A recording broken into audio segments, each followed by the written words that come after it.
semua, kami dari kelompok 9 akan mempresentasikan materi tentang keamanan informasi di suatu perusahaan. Nantinya akan ada 12 poin materi yang akan kami sampaikan, di mana kelompok kami terdiri dari 3 orang yang akan menjelaskan masing-masing 4 dari 12 poin materi tersebut.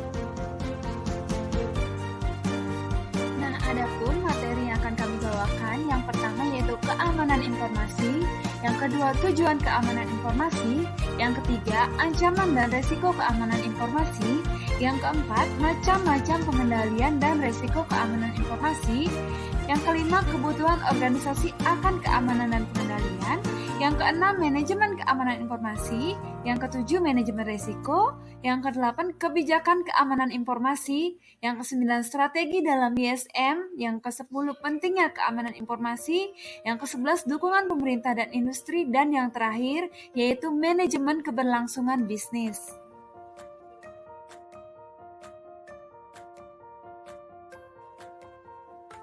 Saya, Putlia Diani, NIM 140, akan menjelaskan materi pada bagian 1. Pengertian keamanan informasi, 2. Tujuan keamanan informasi, 3. Ancaman dan risiko keamanan informasi, dan yang keempat, macam-macam pengendalian dan risiko keamanan informasi.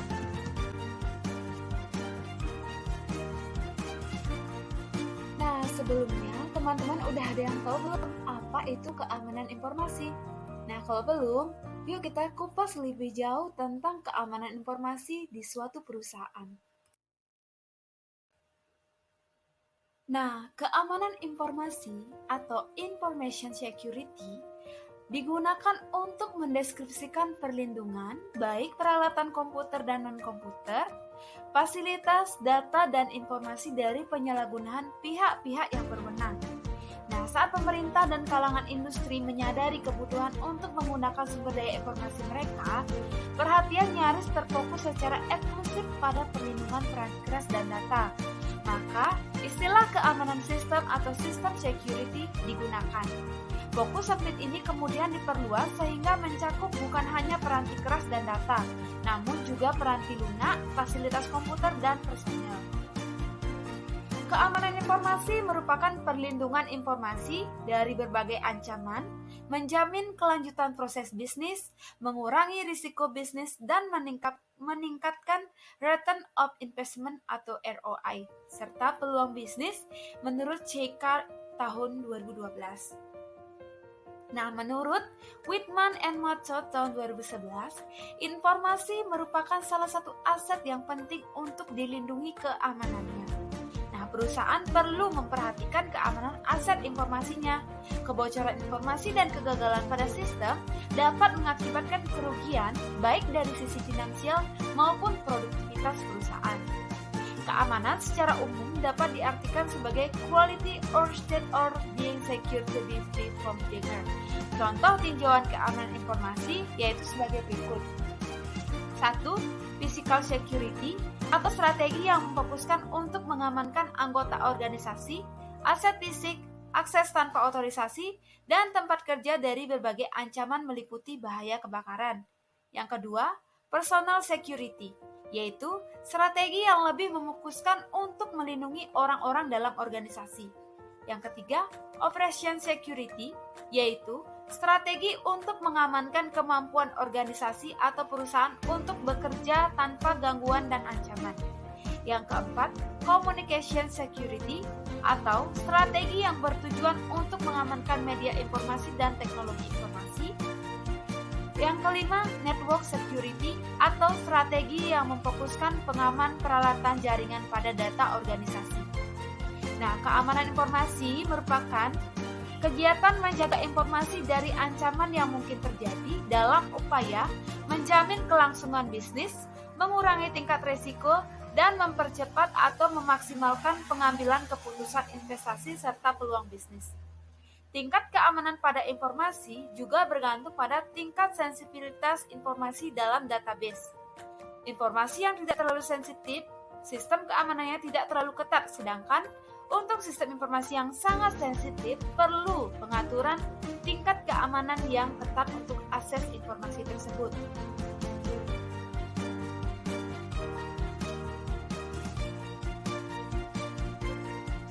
yang selanjutnya, tujuan keamanan informasi. Keamanan informasi memiliki 3 tujuan penting. Yang pertama, kerahasiaan, yaitu informasi dijamin hanya tersedia bagi orang yang berwenang, sehingga pihak yang tidak berhak tidak bisa mengakses informasi tersebut. Contoh kerahasiaan adalah seorang administrator tidak boleh membuka atau membaca email milik pengguna. Selain itu, kerahasiaan harus menjamin data-data yang harus dilindungi, penggunaan dan penyebarannya baik oleh penggunaan maupun administrator, seperti nama, alamat, tempat tanggal lahir, nomor kartu kredit, penyakit yang diderita, dan lain sebagainya. Yang kedua, integritas, yaitu informasi dijaga agar selalu akurat. Untuk menjaga informasi tersebut, maka informasi hanya boleh diubah dengan izin pemilik informasi tersebut. Virus Trojan merupakan contoh dari informasi yang integritasnya terganggu, karena virus telah mengubah informasi tanpa izin. Integritas informasi ini dapat dijaga dengan melakukan enkripsi data atau membuat tanda tanggal digital atau digital signature. Nah, yang ketiga yaitu ketersediaan. Ketersediaan di sini artinya adanya jaminan ketika pihak berwenang membutuhkan informasi, maka informasi dapat diakses dan digunakan. Hambatan dalam ketersediaan ini contohnya adalah adanya denial or service attack atau DOS. DOS ini merupakan serangan yang ditujukan ke server, di mana banyak sekali permintaan yang dikirimkan ke server dan biasanya permintaan tersebut palsu, yang menyebabkan server tidak sanggup lagi melayani permintaan karena tidak sesuai dengan kemampuan, sehingga server menjadi down bahkan error.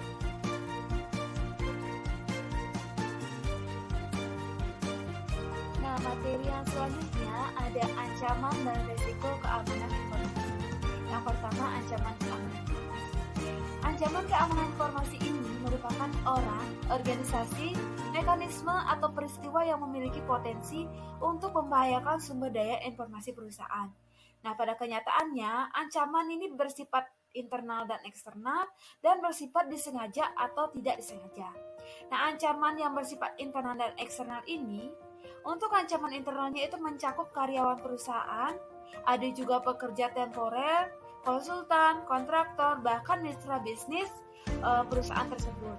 Nah, untuk ancaman eksternalnya meliputi perusahaan lain yang memiliki produk yang sejenis atau dengan kata lain pesaing usaha. Yang selanjutnya yang bersifat disengaja dan tidak disengaja. Nah, di sini tidak semua ancaman itu merupakan tindakan yang disengaja yang dilakukan dengan tujuan mencelakai. Nah, beberapa juga merupakan kecelakaan yang disebabkan oleh orang-orang di dalam ataupun di luar perusahaan. Adapun jenis-jenis ancamannya itu meliputi yang pertama virus atau program komputer yang dapat mereplikasi dirinya sendiri tanpa dapat diamati oleh si pengguna dan menempelkan salinan dirinya pada program-program dan bot sektor lain. Yang kedua, worm atau program yang tidak dapat mereplikasikan dirinya sendiri di dalam sistem tetapi dapat menyebarkan salinannya melalui email. Yang ketiga, Trojan horse, program yang tidak dapat mereplikasi atau mendistribusikan dirinya sendiri namun disebarkan sebagai perangkat. Yang selanjutnya, adware atau program yang memunculkan pesan-pesan iklan yang mengganggu atau top up ya. Yang selanjutnya, spyware atau program yang mengumpulkan data dari mesin pengguna. Yang kedua, resiko keamanan informasi. Di sini, resiko-resiko itu terbagi dalam 4 jenis. Yang pertama, pengungkapan informasi yang tidak terotoritas dan pencurian interpretation. Ketika suatu basis data dan perpustakaan peranti lunak tersedia bagi orang-orang yang seharusnya tidak memiliki akses, hasilnya adalah hilangnya informasi atau uang. Yang kedua, penggunaan yang tidak terotorisasi atau fabrication, yaitu penggunaan yang tidak terotorisasi menjadikan orang-orang yang biasanya tidak berhak menggunakan sumber daya perusahaan mampu melakukan hal tersebut. Yang selanjutnya, penghancuran yang tidak terotorisasi dan penolakan layanan. Seseorang dapat merusak atau menghancurkan peranti keras atau peranti lunak sehingga menyebabkan operasional komputer perusahaan tersebut tidak berfungsi. Yang selanjutnya, modifikasi yang terotorisasi atau modification. Ini ini merupakan perubahan yang dapat dilakukan pada data, informasi, dan peranti lunak perusahaan yang dapat berlangsung tanpa disadari dan menyebabkan para pengguna output sistem tersebut mengambil keputusan yang salah. Nah, materi selanjutnya, macam-macam pengendalian keamanan informasi. Yang pertama ada pengendalian teknis. Pengendalian teknis ini meliputi pengendalian akses, di mana keamanan melawan ancaman yang dilakukan oleh orang-orang yang tidak diotorisasi adalah pengendalian akses. Alasannya, jika orang yang tidak diotorisasi tidak diizinkan mendapatkan akses terhadap sumber daya informasi, maka pengerusakan tidak dapat dilakukan. Nah, pengerusakan ini dapat dilakukan melalui 3 tahap, yaitu identifikasi pengguna, autentifikasi pengguna, dan otorisasi pengguna. Yang selanjutnya, sistem deteksi gangguan. Nah, logika dasarnya dari sistem deteksi gangguan mengenali upaya pelanggaran keamanan sebelum memiliki kesempatan untuk melakukan kerusakan. Salah satu contoh yang baik adalah peranti lunak proteksi virus atau virus protection software yang telah terbukti efektif melawan virus yang terkirim melalui email. Yang ketiga, firewall atau sumber daya komputer selalu berada dalam risiko jika terhubung ke jaringan. Yang keempat, pengendalian kriptografis. Maksudnya, data dan informasi yang disimpan dan ditransmisikan dapat dilindungi dari pengungkapan yang tidak terotorisasi dengan kriptografi, yaitu penggunaan kode yang menggunakan proses-proses matematika. Yang selanjutnya yaitu pengendalian fisik. Pengendalian fisik di sini merupakan peringatan pertama terhadap gangguan yang tidak terotorisasi, yaitu mengunci pintu ruangan komputer. Yang selanjutnya pengendalian formal. Pengendalian formal di sini mencakup penentuan cara berperilaku, dokumentasi prosedur dan praktik yang diharapkan, dan pengawasan serta pencegahan perilaku yang berbeda dari panduan yang berlaku. Pengendalian ini bersifat formal karena manajemen menghabiskan banyak waktu untuk menyusunnya, mendokumentasikannya dalam bentuk tulisan dan diharapkan untuk berlaku dalam jangka panjang. Yang keempat, pengendalian informal atau pengendalian yang mencakup program-program pelatihan dan edukasi serta program-program pembangunan manajemen. Pengendalian ini ditunjukkan untuk menjaga agar para karyawan perusahaan memahami serta mendukung program keamanan tersebut. Perkenalkan, nama saya Pamangsi Puspawati. Di sini saya akan membawakan materi yang pertama, kebutuhan organisasi akan keamanan dan pengendalian. Yang kedua, manajemen keamanan informasi. Yang ketiga, manajemen risiko. Dan yang keempat, kebijakan keamanan informasi.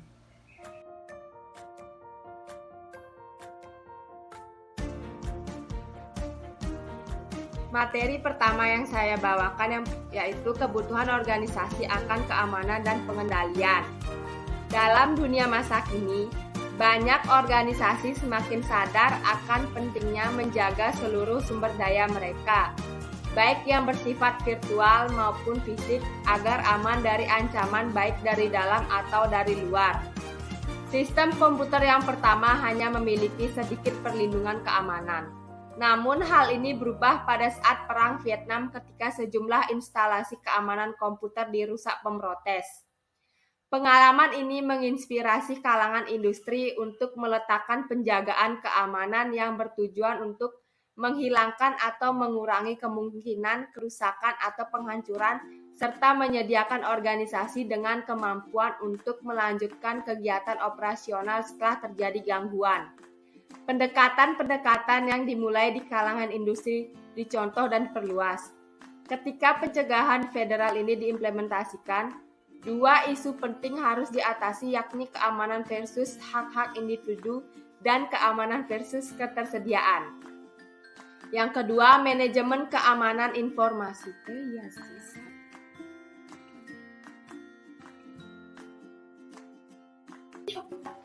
Materi kedua, manajemen keamanan informasi. Manajemen tidak hanya diharapkan untuk menjaga sumber daya informasi aman, namun juga diharapkan untuk menjaga perusahaan tersebut agar tetap berfungsi setelah suatu bencana atau jebolnya sistem keamanan. Aktivitas untuk menjaga agar perusahaan dan sumber daya informasi tetap aman disebut menjadi keamanan informasi. CEO adalah orang yang tepat untuk memikul tanggung jawab atas keamanan informasi. Namun kebanyakan organisasi mulai menunjuk orang tertentu yang dapat mencurahkan perhatian penuh terhadap aktivitas ini. Direktur Keamanan Sistem Informasi perusahaan digunakan untuk individu di dalam organisasi, biasanya anggota dari unit sistem informasi yang bertanggung jawab atas keamanan sistem informasi perusahaan tersebut. Namun saat ini perubahan sedang dibuat untuk mencapai tingkat informasi yang lebih tinggi lagi di dalam perusahaan dengan cara menunjuk seorang direktur asuransi informasi perusahaan atau CIO. Seorang CIO harus mendapatkan serangkaian sertifikat keamanan dan memiliki pengalaman minimum 10 tahun dalam mengelola suatu fasilitas keamanan informasi. Pada bentuknya yang paling dasar, manajemen keamanan informasi terdiri atas 4 tahap, yaitu yang pertama, mengidentifikasi ancaman yang dapat menyerang sumber daya informasi perusahaan.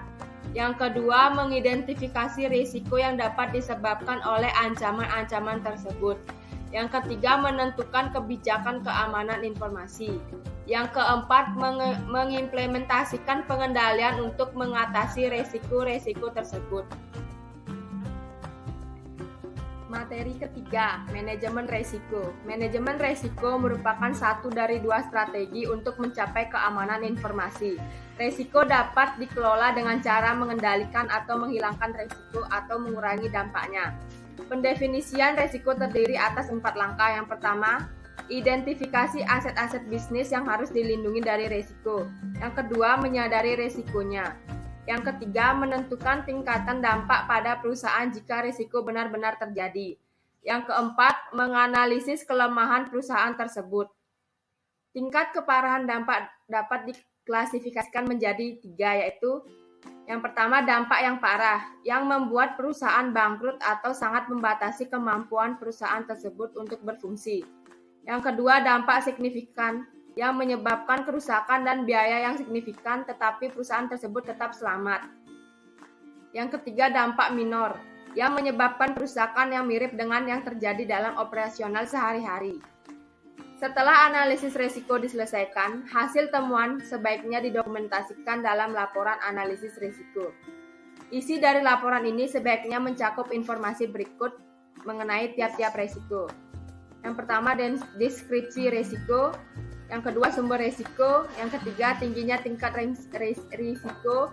Yang keempat, pengendalian yang diterapkan pada risiko tersebut. Yang kelima, para pemilik risiko tersebut. Yang keenam, tindakan yang direkomendasikan untuk mengatasi risiko.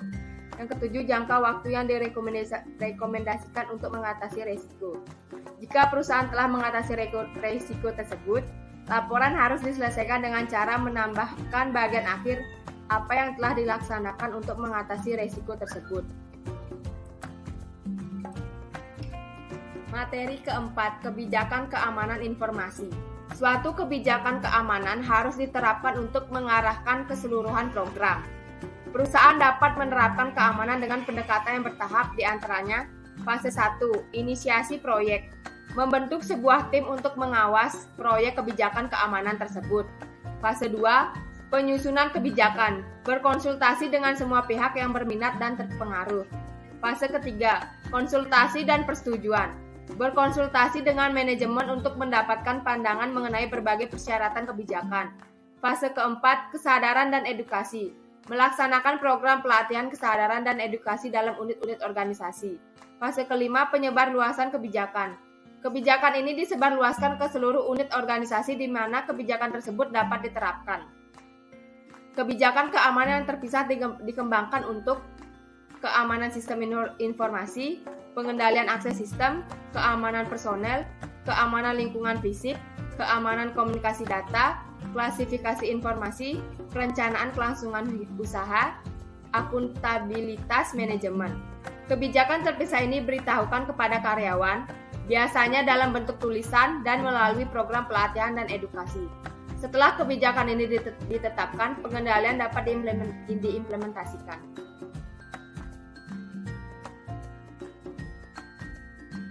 Perkenalkan, nama saya Putra Yudian Dimiadi, NIM 111. Di sini saya akan menyampaikan materi yang pertama yaitu strategi dalam ISM, yang kedua yaitu pentingnya keamanan informasi, yang ketiga dukungan pemerintah dan industri, yang keempat manajemen keberlangsungan bisnis.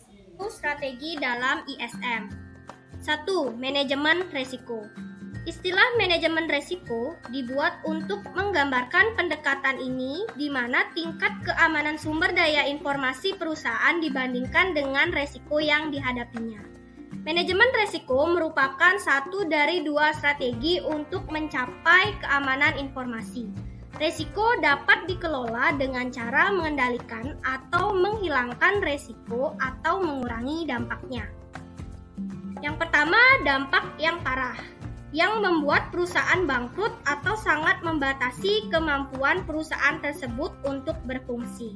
Yang kedua, dampak signifikan yang menyebabkan kerusakan dan biaya yang signifikan, tetapi perusahaan tersebut tetap selamat.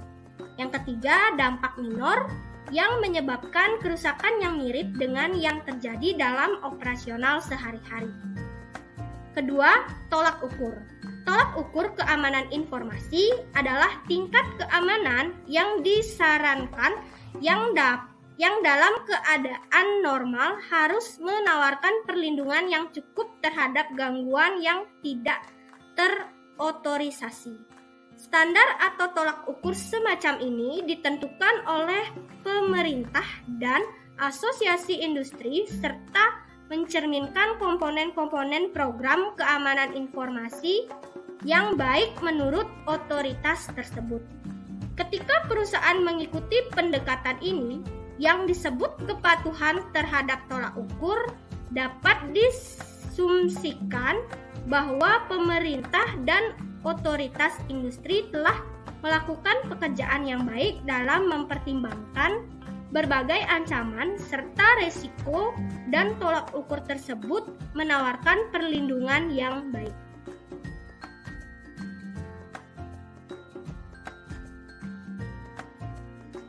Materi selanjutnya yaitu pentingnya keamanan informasi.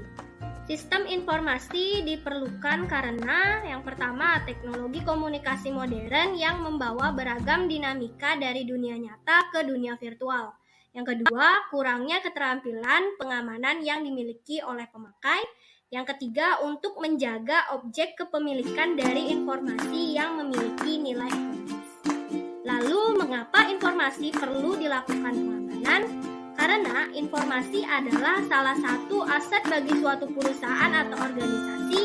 Seperti aset yang lain, informasi memiliki nilai tertentu bagi perusahaan atau organisasi tersebut, sehingga harus dilindungi dan diberikan keamanan untuk pertama, menjamin kelangsungan perusahaan atau organisasi. Kedua, meminimalisir kerusakan karena kebocoran sistem keamanan informasi. Yang ketiga, mempercepat kembalinya investasi. Yang keempat, memperluas peluang usaha. Keamanan sebuah informasi merupakan suatu hal yang harus diperhatikan.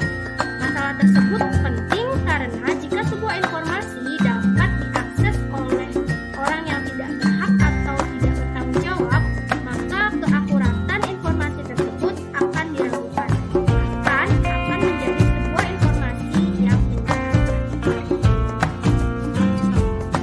Baik, materi yang selanjutnya yaitu dukungan pemerintah dan industri. Beberapa organisasi pemerintah dan internasional telah menentukan standar-standar yang ditunjukkan untuk menjadi panduan bagi organisasi yang ingin mendapatkan keamanan informasi. Beberapa standar ini berbentuk tolak ukur yang telah diidentifikasi sebelumnya sebagai penyedia strategi alternatif untuk manajemen risiko. Beberapa pihak penentu standar menggunakan istilah baseline atau dasar dan bukannya benchmark atau tolak ukur. Organisasi tidak diwajibkan mengikuti standar ini, namun standar ini ditunjukkan untuk memberikan bantuan kepada perusahaan dalam menentukan tingkat target keamanan. Kemudian yang selanjutnya yaitu manajemen keberlangsungan bisnis. Manajemen keberlangsungan bisnis adalah aktivitas yang ditunjukkan untuk menentukan operasional setelah terjadi gangguan sistem informasi. Sumber rencana yang umum mencangkup yang pertama rencana darurat, terdiri dari cara-cara yang akan menjaga keamanan karyawan jika bencana terjadi. Contoh alarm bencana dan prosedur evakuasi.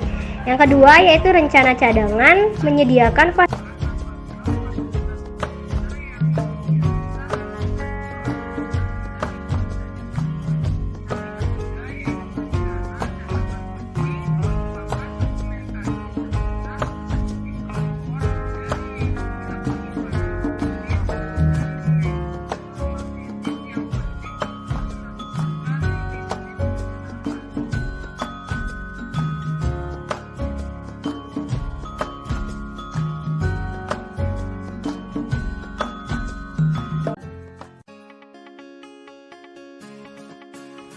Nah, sekian presentasi dari kelompok kami.